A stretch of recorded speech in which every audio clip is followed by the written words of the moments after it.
командир 3-го корпусу Андрій Білецький і командир Хартії Ігор Оболенський зібрали журналістів українських і міжнародних медіа, щоб представити спільне нову модель підготовки для всієї армії. Журналісти занурились у варгеймінг, змоделювали планування бойової операції на основі реальних даних. Завдання – зрозуміти, чому підготовка важлива на кожному рівні. Від солдата до офіцера. З досвіду ти знаєш, що твоя підготовка – це найкраща зброя. Вже тисячі випускників, сержантів принесли перемогу в цих боях. Що навчений побратим поруч – це життя.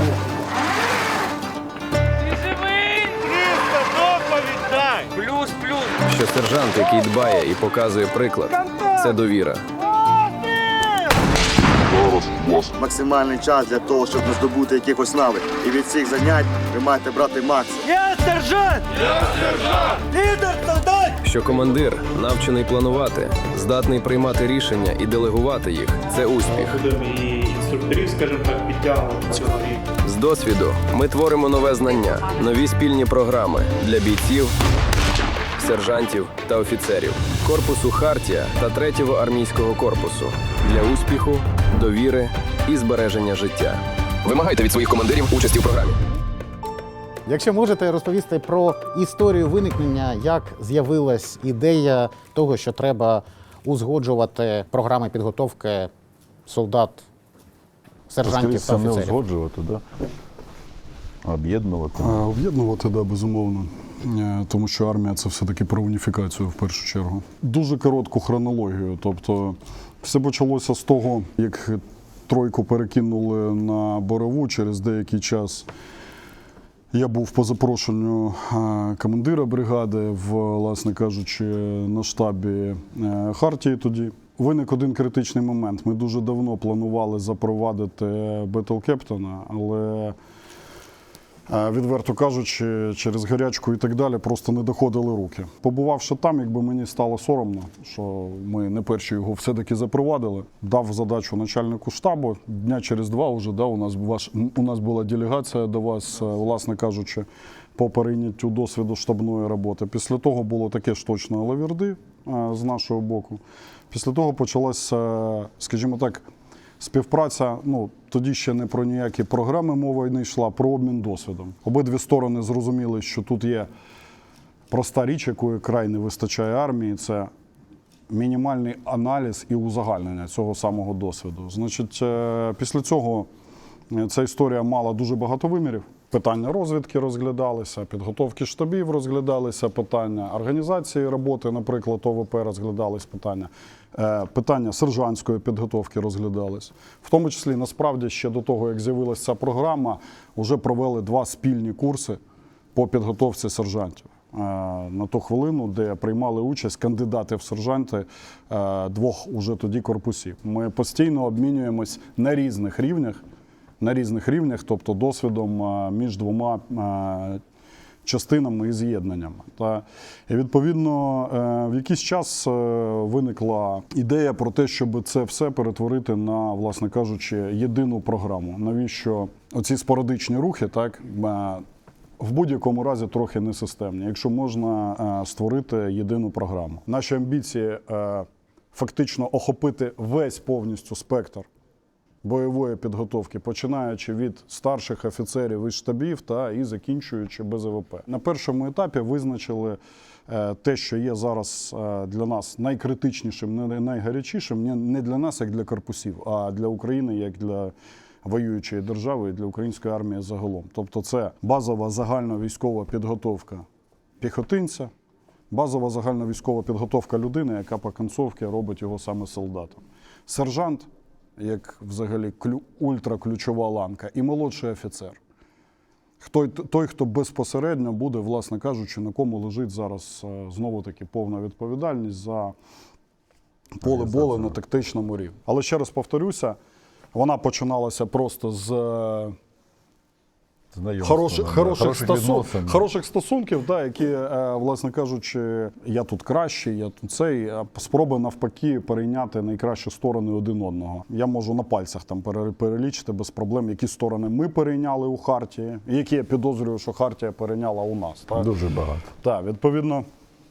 Але зайдемо в те, щоб вся ця історія перетворилася на комплексну підготовку до оперативного рівня включно. Тобто почати з людини, яка мобілізована в армію, і закінчуючи оперативним рівнем. Це в двох словах з нашого боку, як було, коли приїхав Андрій з командою, і уявіть, що перше, що вони сказали, нам це треба. Вони такі, оп.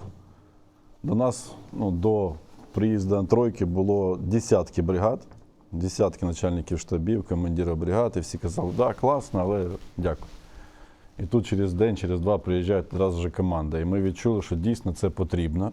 І ми, коли поїхали до них на командні пункти, поїхали сержанти на підготовку і збираючи фідбек, то, знаєте, ми відчули, що у нас однакова корпоративна культура. Що ми однакові по духу. І сержанти, коли випускаються з трійки, це наші, коли там прийшли, тобто вихід сержанта, мені треба там певний відсоток, та почекай, може тебе там штаб, ні, мені спочатку туди, а потім я вернусь. Ми відчули, що нам цього реально не вистачає. Тому повністю приймали знання тройки по напрямку сержантський, солдатський, і виходить дуже крутий симбіоз. А саме головне, ми ж розуміємо, що це довіра. І от у нас всі дуже часто розповідають за mission команд. В новій армії повинно бути основно три склади. Перше – це компетентні люди. От відбір, я думаю, так же само і в третьому корпусі у нас іде персоналізація кожного персони, яка попадає до нас. Від БЗВП шукаємо розумних, хто розуміється, хто навчає, хто навчальний. Тобто перший кирпичик – це компетентні люди. Другий кирпичик – це навченість, яку ми зараз будуємо, і це наш пріоритет, тому що чомусь, коли люди доєднуються до війська, і у цивільних одразу запрос до нас іде. Чому так довго там воюють, або чому такі там є втрати, або чому так не можна було обхитрити ворога. Та, будь ласка, ви сьогодні спробували. І як? Ви всі забуваєте, що людина, яка оділа однострій цивільна, вона повинна пройти якусь навченість, вона повинна отримати знання. Да? Тобто другий кирпичик – це знання. І третій – це довіра. Тобто довіра, навченість, компетентні люди. Якщо ці три складових у нас поєднуються в одне, то ми розуміємо, що ми з вами дійсно будуємо щось нове. І ми розуміємо, що ми йдемо вперед. Компетентні люди ми знаємо, як шукати, навченість ми готуємо, далі це довіра. І коли два корпуси, два сержанта, два офіцера, ми коли будемо стояти рядом, то повірте мені, будь-який сержант скаже, що там наші стоять, ніхто там, і буде тільки правда між собою, між комбригами, між командирами. І буде, ми хочемо брати повністю цей весь розбор і недовіру друг до друга. Коли вони всі бігають на одної і той же самої підготовки, в одному бліндажі живуть, то які можуть бути. Тому основна мета – це побудова нового війська, навченого. І ми розуміємо, що ми воюємо зараз мобілізованою армією. Її треба вчити, причому треба вчити швидко. Часу у нас нема багато. Валерія Прощенко, Інтерфакс України. Дякую взагалі за всю цю зустріч, дуже цікаво. Командир на початку сказав, що приходили інші бригади і сказали, що їм це не цікаво. Вони не казали, що не цікаво, вони сказали дякую, але у нас є свої. Так, а зараз, після того, як ви вже об'єдналися, чи є більше запитів, можливо, що ви зараз перші, хто бачите, що ми об'єдналися, ми зараз перше це так заявляємо, що у нас спільна підготовка. Знаєте, є закон інновацій. От наша задача зараз, то, що ми бачимо, там, то 3%, які є у нас, які роблять нове, створити швидких послідовників. Це два корпуси. На передовій стоїть там приблизно у нас, скільки? 300 тисяч, да, грубо говоря, то, що приймають участь.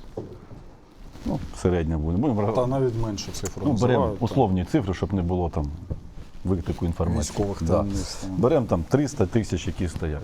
От два корпуси – це буде максимум десь приблизно під 80 тисяч. Це якраз ті швидкі послідовники, які заквасять повністю нове. І це буде розростатися вже від нас навіть незалежно. Тому от наша основна задача така – це робити нове і набирати людей, і все-таки змінювати. А інші підуть за нами швидкими послідовниками або медленними послідовниками. Все одно буде так, як ми робимо. Є купа командирів, які хочуть розвиватися, є купа ланок, які хочуть розвиватися. Ми перейняли зі своїми бригадами рік тому, то от у мене сьогодні рік, у вас через 4 доби рік будуть корпусу, формально рік, тобто від видання першого наказу командира корпусу. От ми перейняли бригади. Величезна кількість людей, які ходили з потухшими очима, зараз прям тігри максимальні. Тобто запит на це деякий є.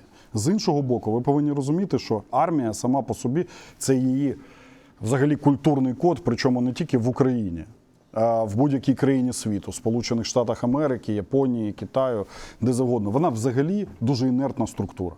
Ну, якщо брати американців, то вони створюють культуру постійного росту інновацій через пінок, в прямому сенсі слова. Тебе змушують зростати, тебе змушують бути ініціативним і так далі. Як у них ця програма «Рости» або «Or-out», да? Тобто ти не можеш засиджуватись, як у нас, на тих же посадах, в тому ж званні скільки-небудь довгий час. Рік, на деяких посадах 2, або ти ростеш вверх, або ти йдеш просто к чортям з армії, тому що, значить, ти безініціативна людина. Вони створили механізм інтенсифікації цих процесів, механізм інновацій. У нас цього не створено. Тому армія досить інертна, і те, що Ігор описував, це абсолютна правда. Приїжджаєш от в таку бригаду, отримуєш таку от бригаду, заходиш на штаб, говориш: так, покажи мені А, Б, В. Вогневе ураження, як організовано там, центр бойового управління, робота батл-кептона, та покажи мені розвідку. І тобі людина починає казати: це у вас все шикарно, але у мене не гірше, просто я по-іншому роблю. І починає тобі розказувати про бойовий трикутник командир, начальник артилерії. І хто там третій? Розвідник. І розвідник. Це бойовий трикутник. Його видали, я думаю, перед Другою світовою війною, або десь в районі Другої світової війни. Він тоді був дуже ефективний. Питання в тому, що процес зрушив вперед, а бойовий трикутник в бригадах залишився. А це кам'яний вік. Це просто, коли я чую бойовий трикутник, все, мені вже далі нема про що розмовляти насправді з людиною. Таких теж вистачає. Тому спочатку треба підтягнути справді всіх ініціативних, а їх достатньо в армії, і дати їм готовий інструмент. Наша задача – зробити цей інструмент для армії повністю відкритим, яким вони можуть користуватися. Брати просто і користуватися елементарно. Євген Плінський, ви сказали про те, що на місцях і в інших підрозділах є запит на це.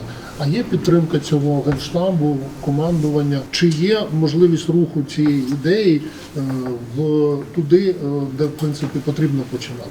Будемо чесні, що той же самий Battle Cap, коли був впроваджений у нас і проєкті, одразу ж він з'явився в доктринальних документах. Ніхто ще не введений в 70%, та мінімум 70%. Зараз просто дуже багато, дуже важко людям зрозуміти, хто такий Battle Captain, хто такий там черговий офіцер. І правильно Андрій сказав за бойовий трикутник, як може там дуже багато офіцерів, артилерістів або вогневиків, які закінчили інститути класні, звідки вони знають, і коли вони проходили крайній раз навчання по новітньому озброєнню, по FPV, по дронам, по оптоволокну, дальність, потужність, куди що застосовувати. І на даний момент, навіть повернемось теж в Сполучені Штати, у них вже давно так же само планується робота з дронами. Не тільки, у них вже з ВАДА створена певна директива, прописана, яку ми теж вивчаємо, зараз думаємо, як це робити. У них завжди працюють там двоєчками, там є кілер, є хантер, там авіа, який шукає, одразу двойка під нього підряджена, який летить і вбиває. Питання. Коли йде планування операцій в штабах Сполучених Штатів, наприклад, одна із маленьких таких, планування застосування дронів приймає участь командир роти. Не офіцер штабу, там майор або підполковник, який пропрацював в цьому штабі, має регалії, все молодець. Але він не знає свої тактико-технічні характеристики тих дронів, і він не знає, що він може виконати. Тому цей командир роти йде туди і там приймає планування. І каже, що це я можу зробити, це я не можу зробити. Це теж новітнє, що пригласі на планування, дав бригаду командира роти, який буде розповідати, як що треба робити. Є певне з Генштаба бачення, ми все ж таки, нам дають можливість готувати людей, і ми одразу забираємо без ВВП сержантів, у нас своя. Тобто у нас нема проблем, наші сержанти їдуть до тройки і там проходять повний курс. Програми, які написані для БЗВП в Україні, базові програми, які от визначені, вони взагалі хороші. Непогані, да? Прям в прямому сенсі слова вони відповідають реаліям, може десь більш об'єктивніші, ніж нинішні програми БЗВП тих самих там пресловутих країн НАТО. Тому що ну, от приїжджаємо і приходиться сідати з інструкторами і говорити, що давайте оце так, оце так, оце так, бо це не буде працювати. Давайте вчити реальним речам. Програма та хороша. Але чогось не вистачає. Тому що програма – це як Конституція. Та? В одній країні вона чомусь діє, в іншій діє так собі. В одній діє там, Кримінальний кодекс і так далі, а в іншій діє так собі. Те ж саме і тут. Це в першу чергу ментальність і система викладання, система, власне кажучи, взаємовідносин сержанта, офіцера, солдата і так далі. Це трохи складніша історія. Ми хочемо дати інструмент для Генерального штабу, безумовно, в тому числі, або навіть в першу чергу. А погодить чи не погодить, це вже їхнє право і рішення. Тут уже подивимось. Євгенія Мазур, Ліга.нет. Якщо можна, у мене маленьке уточнення до пана Андрія щодо питання колеги. Ви сказали, що продукт ще не готовий. Чи будуть якісь маркери, за якими ми зможемо зрозуміти, що от те, над чим ви спільно працюєте, вже готове повністю? І запитання до вас обох. Чи можете ви узагальнити якісь ключові проблеми відбору і підготовки сержантського і офіцерського складу? І як ви навчились їх долати, обходити, давати? Я думаю, що можу відповідально заявити, що до кінця весіннього періоду, до кінця травня, перша фаза, перший каскад буде точно запущений в повному обсязі. Скоріш за все, що 2 блоки будуть запущені значно раніше, в квітні місяці. Давайте почнемо з ключового, з сержанту, бо у нас, наприклад, сержантів, так, щоб було розуміння, сержантів-командирів відділення в українській армії на дану хвилину по посадам зайнято 30% від посад. Я думаю, що будь-яка країна НАТО глибоко б охреніла, якщо б почула просто цю цифру, що у нас це у всіх підрозділах. Мова не йде тільки про бойові відділення. Це мова йде про всі підрозділи, в тому числі тилові, ППО і так далі. В бойових підрозділах, в лінійних бригадах на лінії, цей відсоток буде ще нижчий. Тому для мене суперкритично це сержант в першу чергу. Наша задача – дати йому якісну систему знань, методологію, бо сержант – це... Ми його розглядаємо це як лідер, це вчитель без... насправді своїх людей в будь-якому разі. Головний принцип справжнього сержанта – роби як я. Це не гасло, а в прямому сенсі слова принцип сержанта. Тобто сержант – це лідер, сержант на штурмових діях піде або буде руководити групою, або в важку хвилину, власне кажучи, очолить дії по великому рахунку. Сержант – це хребет всього. От просто немає взагалі сенсу витрачати хвилини часу, якщо ця людина не лідер. Тому найголовніша проблема з сержантом – це не механістичний підхід до його відбору. Потрібна оцінка людей і вибір людей з лідерськими якостями. Якщо мова йде про бойові підрозділи, і ми беремо після 2-3 виходів піхотинця, який взяв на себе фактично відповідальність на позиції, особисто керував. Воно так часто буває, що завели на позицію, людина взяла на себе командування, керує, виходить на зв'язок, робить доповіді, організовує оборону, якісь роботи і так далі. Все, у тебе є готовий лідер, ти його видернув. 90% що це хороший сержант, скоріш за все. Складніше, якщо люди, так як їх полагається відбирати, в тому числі на БЗВП, визначити сержантів і розвивати людей, які ще в бою насправді не були, як сержантів. Тут без якісного, неформалістичного тестування не на папірцях, а тестування людей в ситуаціях, важких навантаженнях, прийнятті критичних рішень в відношенні колектива до нього. Тобто оцінці того, як його сприймають люди. Якщо вони сприймають його як неформального лідера, за яким просто неформального лідера, той, який допомагає і так далі. Теж висока дуже вирогідність, що сержант. Василь Кухній, Радіо НВ. По сержантській. Як ви бачите це масштабування? що це буде школа сержантів, куди будуть з інших бригад, з інших корпусів долучатися люди. Не вийде так, щоб ми всіх взяли і навчили. От уявіть, 1000 людей зараз зайде в тройку, все, навчить нас сержантів. Бо 1000 в Хартію. Ми готові навчати і давати нашу програму, та, яка працює. Не то, що ми сказали, що там непогані програми. Так, да, вони непогані. Виконання. Ви розумієте, що у нас кожен, от є така посада, дріл-сержант. У нас людина заходить, він живе зі своїм відділенням. Весь період, 2 місяці, він живе постійно з ними, випускає їх. І вже там 3-й чи 4-й випуск, у нас сержанти певні кажуть, можна я поїду з ним? Тому що це мій вже 4-й випуск. Тобто він випускає людей і передає їх в ту бригаду, в якій він займається. У нас є певна не пілюля, як в матриці синя, або там з'їш таблетку і все, вийдеш із матриці. У нас є інструмент. Якщо ви хочете, давайте своїх інструкторів, але відібраних. І щоб ми могли їх відбирати. Коли до нас приєдно були попитки, люди приїжджають, там 10-12 сержантів на «та у нас це є, не треба, йди сюди, виходь, я не буду на тебе витрачати час, тренувати тебе, йди сюди». Все, до побачення. І от коли знайдуться такі ж самі люди мотивовані, як в наших корпусах, які будуть хотіти ці зміни, які будуть хотіти забирати це все, ми готові віддавати. Чому робляться документи? Щоб отримали практичне навчання, отримали документ, ідіть працюйте. Тому наша основна задача, ми повинні показати, що є цей варіант, що 2 корпуси, подивіться на наші показники. Як ми стоїмо, вже як ми воюємо, і це по виживаємості особового складу, по виконанню завдань. І ті люди, які зараз в СЗЧ, основний момент, да, будь ласка, заходьте, 2 корпуси, однакова підготовка, повертайтеся. Ми зробимо все на максимум, щоб всі були живі і всі виконували задачі. Все, у нас з вами з усіма один проєкт – це Україна. Іншого проєкту у нас немає. І війна була, і що воно буде. Тому основна наша задача – показати, що є зміни, що в армії все робиться, і є люди, які за це переживають. І це включаючи від сержантів, тут перед вами офіцери сидять, половина із них була цивільними недавно.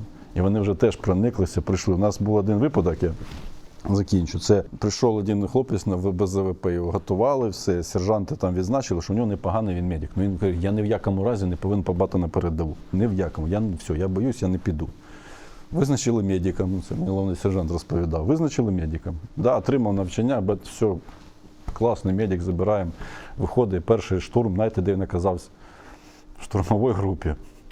А коли кулеметника поранили, він оказався, що попереду штурмової групи.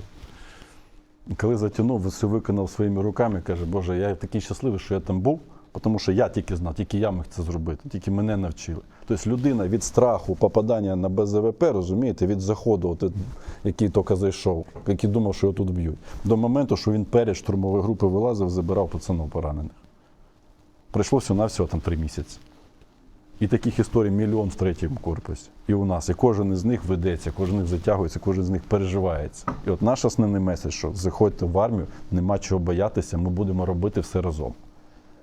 Створювати нову армію разом.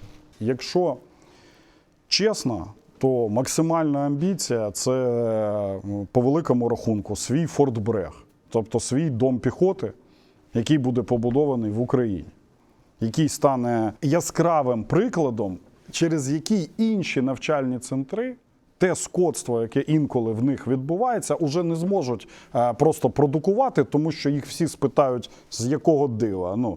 Чому тут так, а тут так. У нас немає жодної амбіції виховувати 10, 20, 30, 40 тисяч піхотинців, сержантів для армії і Національної гвардії. Я себе вже повністю закриваю по сержантам. Я думаю, ми от зараз ведуть, і ми повністю себе закриємо і по БЗВП, і по сержантам, скоріш за все, по підготовці штабів молодших офіцерів. Амбіція дати вудку. Тобто створити, якщо наша програма піде, якщо все піде добре, то дати нам можливість підготувати інструкторів для армії, для всіх складових сил оборони України. Якщо ми підготуємо інструкторів, розповсюдимо, тобто підготувати комплект інструкторів для такого-то корпусу і віддати їм їх батальйон підготовки. Підготувати комплект для такого-то і замінити їм комплект батальйона на Десні і так далі. Ми не хочемо ловити рибу за всіх. Хай цим займаються відповідальні особи. Наша задача – це застосування військ. Ми воюємо безпосередньо на лінії. Але ми можемо дати в прямому сенсі слова країні іншу систему. Ми вважаємо, що краще. Цифри показують, що об'єктивно краще. Ну, серед сухопутних військ, знову, от простий вам приклад. У мене рівно в 2,2 рази менша кількість СЗЧшників в корпусі, ніж в середньому по сухопутним військам. Але в середньому по сухопутним військам, ну, там включаються не тільки бойові підрозділи. Серед бойових буде ще вищий відсоток. Значить, це працює. Я хочу це дати. Хартія дала деякі речі нам. Ми дали Хартії. Ми хочемо цю історію розповсюдити. Ну, вважайте, що ми хочемо. Мільярд людей звертається. Ви не розумієте, що мені люди говорять там на дорозі, на заправках. Ну, людина підходить, ти думаєш, ти божевільний. Він каже, я дивився ваші відео штурмів, і ми навчилися воювати, і я так штурмував. Людина всерйоз каже, я не буду навіть казати, з дуже порядної бригади, з дуже серйозної порядної бригади. Я не хочу, щоб вони вчилися по відео, як вони бачать, як там умовний дацик штурманув такий-то ВОП там чи ще щось. Я хочу, щоб вони отримали таку можливість. У нас ініціативності зараз вистачає на трохи більше, ніж на наші корпуси. Я думаю, що амбіція корпусів, власне кажучи, і нас як командирів корпусів, це повний цикл підготовки в своїх корпусах. Коли ми зможемо охопити 100%, не відправляти взагалі ніякі на БЗВП і так далі, 100% охопити свого складу, який потребує підготовки або перепідготовки, або допідготовки. Тобто БЗВП в наших рядах, сержанти в наших рядах, підготовка молодших офіцерів в наших рядах, підготовка штабних працівників в наших рядах. Оце буде, ми не командування, є спеціальне командування бойової підготовки.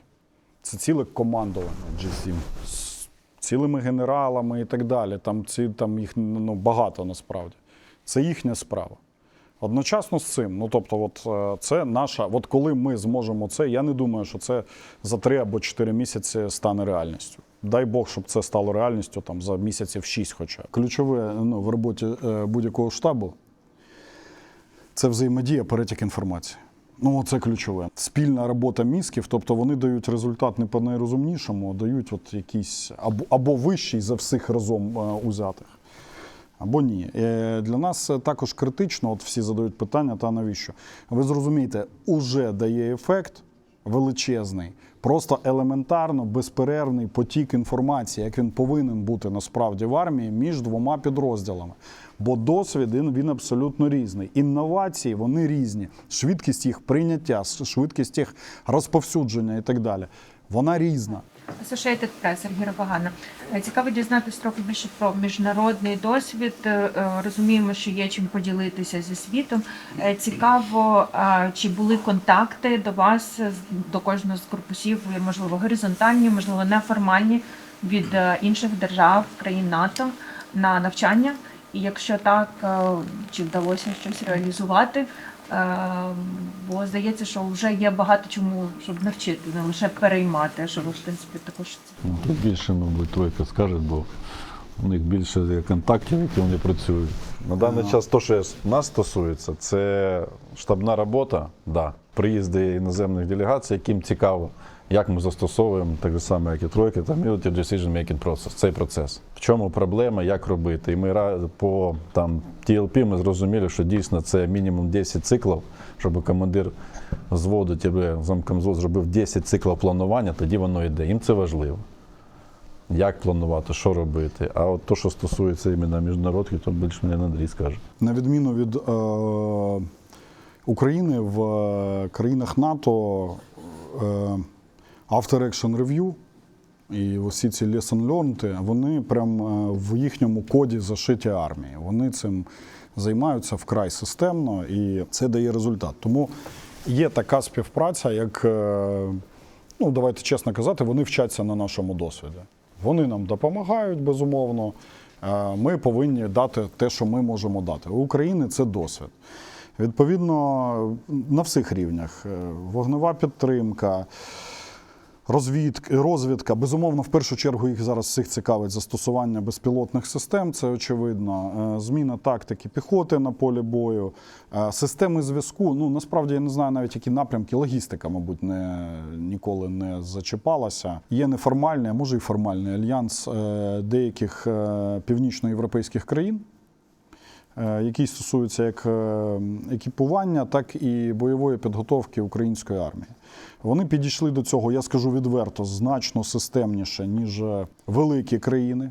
Ну, тобто те, що там робилося, не буду ругати союзників і так далі, тобто вони значно системніше підійшли, ніж там великі країни НАТО до цього підходу. Прийшлося після, от зараз іде третій курс такий, там проходять і БЗВП, і вже сержанти проходять підготовку. Прийшлося вносити багато змін, насправді, в їхню програму підготовки. І я скажу, що от вражені дуже офіцери і сержанти, наскільки вони гнучкі.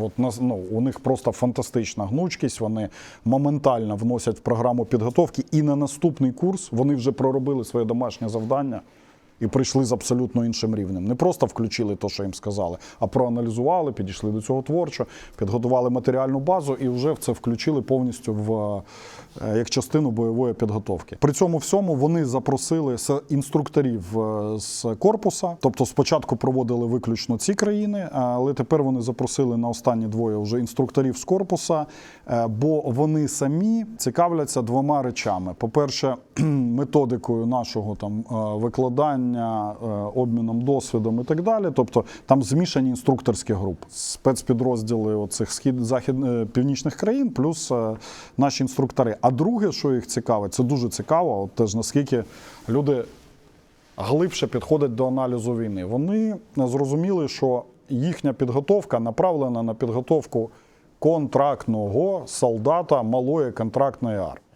І тепер їм цікаво, як готувати немотивованого, мобілізованого. От що їх цікавить. Бо вони підозрюють, що вони можуть пройти цей же шлях, і відповідно у них буде така ж потреба готувати тих самих мобілізованих бійців. І вони хочуть зрозуміти, в чому там специфіка, як це робити швидше, як курс скорочувати і як його зробити максимально ефективним, щоб за цей час людина себе відчула солдатом, отримала базовий рівень все-таки мотивації, зрозуміла, чому вона повинна йти і так далі. І вони зайняті дуже сильно цим. Це знову про методики. Книжка буде одна і та ж сама. Але вони хочуть зрозуміти, в чому різниця між тим, що вони отримують, тобто людину, яка зробила свідомий вибір, яких там декілька, десята доля відсотку населення і пішла в армію служити, і тим, що от просто вони забрали там чоловіка з квартири чи вулиці і відправили його служити вже не проти волі, скажімо так, але без великого бажання. Володимир Мазур, Радіо Хартія. Все ж таки прошу, панове командири, ви сказали, що щось увійшло від другого корпусу, щось від третього в ці програми. Якщо можна проілюструвати, що саме, який саме досвід, які саме принципи увійшли. Давайте там я на пальцях, як обіцяв, позагибаю сержанти, досвід штурмових дій, ОВП, я думаю, ППО, радіоелектронна боротьба. Це те, що Хартія взяла в третьому корпусі. По Хартії, для мене, Battle Captain. Я що таке Battle Captain знаю прекрасно з 2014 року, але я його не ввів, відверто кажучи. Зараз у мене це хребет будь-якої історії в цьому напрямку. Зв'язок ЛТЕшний, який вона значно швидше освоїла, ніж ми в цьому напрямку і рушила. Тройка дуже до цього ставиться ревніво, тройка номер 1 по НРК, але і не планує це здавати, але ми перейняли однозначно, не буду говорити що, але те, що дало ефект саме в бойових НРК, не в логістичних, в бойових НРК. Служба безпеки військ, в маскуванні, створенні хибних позицій, радіослідах і тому подібних речах Хартія перейшла раніше, і ми цю історію перейняли. В результаті третього корпусу оцієї взаємодії, обміну інформації, обміну нових рішень. Розумієте, нових рішень. В результаті взаємодії, от той результат, який трійка дає, там державі оцінювати, великий він чи невеликий, так? Але який вона дає, є якийсь відсоток вкладення цієї відкритості і взаємодії. В результаті Хартії є такий же вклад 3-ї бригади. Це нам нічого не вартувало, але результат ми цей отримали. Обмін планування, обміну інформації в постійному коловороті цієї інформації. От книга називається «Команда команд». Да? як організувати всередині закритих військових підрозділів циркуляцію інформації. І він пояснює, що це те єдине, що дає тобі перевагу. Тому, коли ви теж питаєте, навіщо, от відповідаю, навіщо. Тому що ми вже отримали відсотки. Якщо ми почнемо включати все, я чесно скажу, ми маємо і суто меркантильні зацікавлення. Чим більше ми почнемо включати сюди підрозділів СБС, бригад, будь-яких штурмових підрозділів і так далі, тим ми почнемо підвищувати вище і вище своє ККД. Тому наш інтерес в першу чергу він в тому, щоб закрити свою базу і зробити цю базу найбільш ефективною. Поки що закрити свою потребу в повній мірі в корпусах по бойовій підготовці. І зробити це максимально ефективно. Ми також маємо можливість це розповсюдити. В якому розмірі, тобто візьме це справді Генштаб, візьме командування з бойової підготовки, чи це візьмуть окремі бригади, от це в цьому я не сумніваюся, і окремі корпуси. Це вже інше питання, яке покаже час. Як тільки ми закінчимо повноцінно блок, дамо можливість до нього насправді повністю приєднатися і використовувати, то подивимося, в якому обсязі ми зможемо. Навіть якщо це буде 10 бригад, умовно кажучи, це вже буде хорошо для армії України, для війни. Да. Навіть якщо так. Сергій Пейчев від каналу Пресинг. Андрій Євгенович, ви рік тому розказували, що хотіли вести капітана бою. Це для багатьох така була якась дивна посада. Що воно вам дало? От які переваги ви побачили зараз після ведення цих практик? Коли Андрій зайшов, такий, мені він потрібен, все. Я, окей, зараз що то там розкинув. Ми спочатку взагалі не повірили. Та швидкість, якою там все це зародилося, і ми поїхали переймати вже там досвід, там трошки по-іншому вони зробили. Це було просто унікально. Наша основна задача – висвободити час командирів була. От уявіть, що зараз кожен командир батальйона від корпусу, командир бригади має інформацію на 3 доби вперед.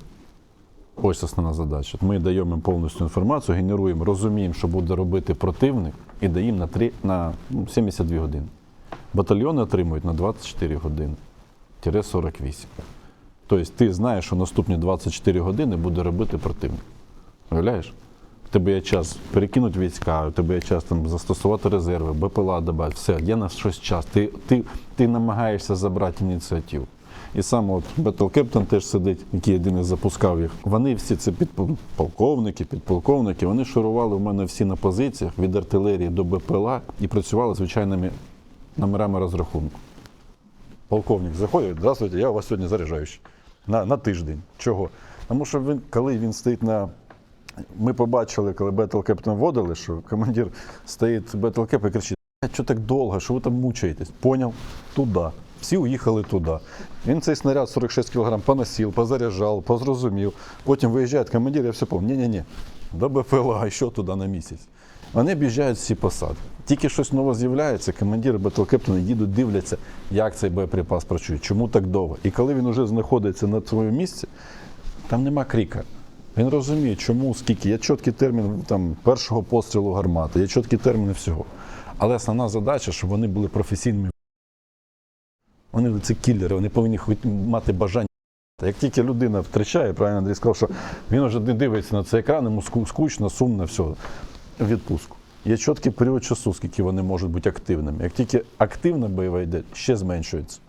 Вони постійно повинні все бачити і хотіти ворога, забрати ініціативу. Мабуть, якщо б ви спитали, що найпростіше, найперше, що в українській армії треба негайно сьогодні і найперше, базове, що треба ввести, це Battle Captain. Зараз вони на батальйонах, на бригадах. Можу сказати, що кажуть командири бригад, які я прийняв, так?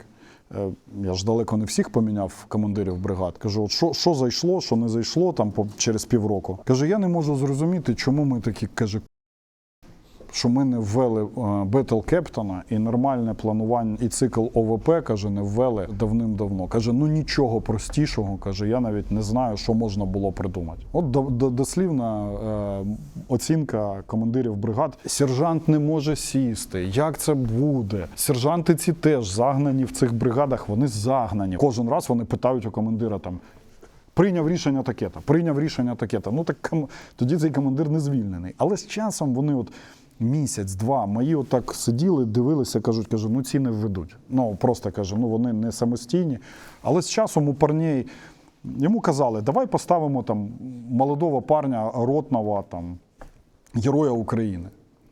Поставили, він почав хлопців підтягувати. Воно запрацювало. Пройшло півроку, це єдине правильне рішення. Все.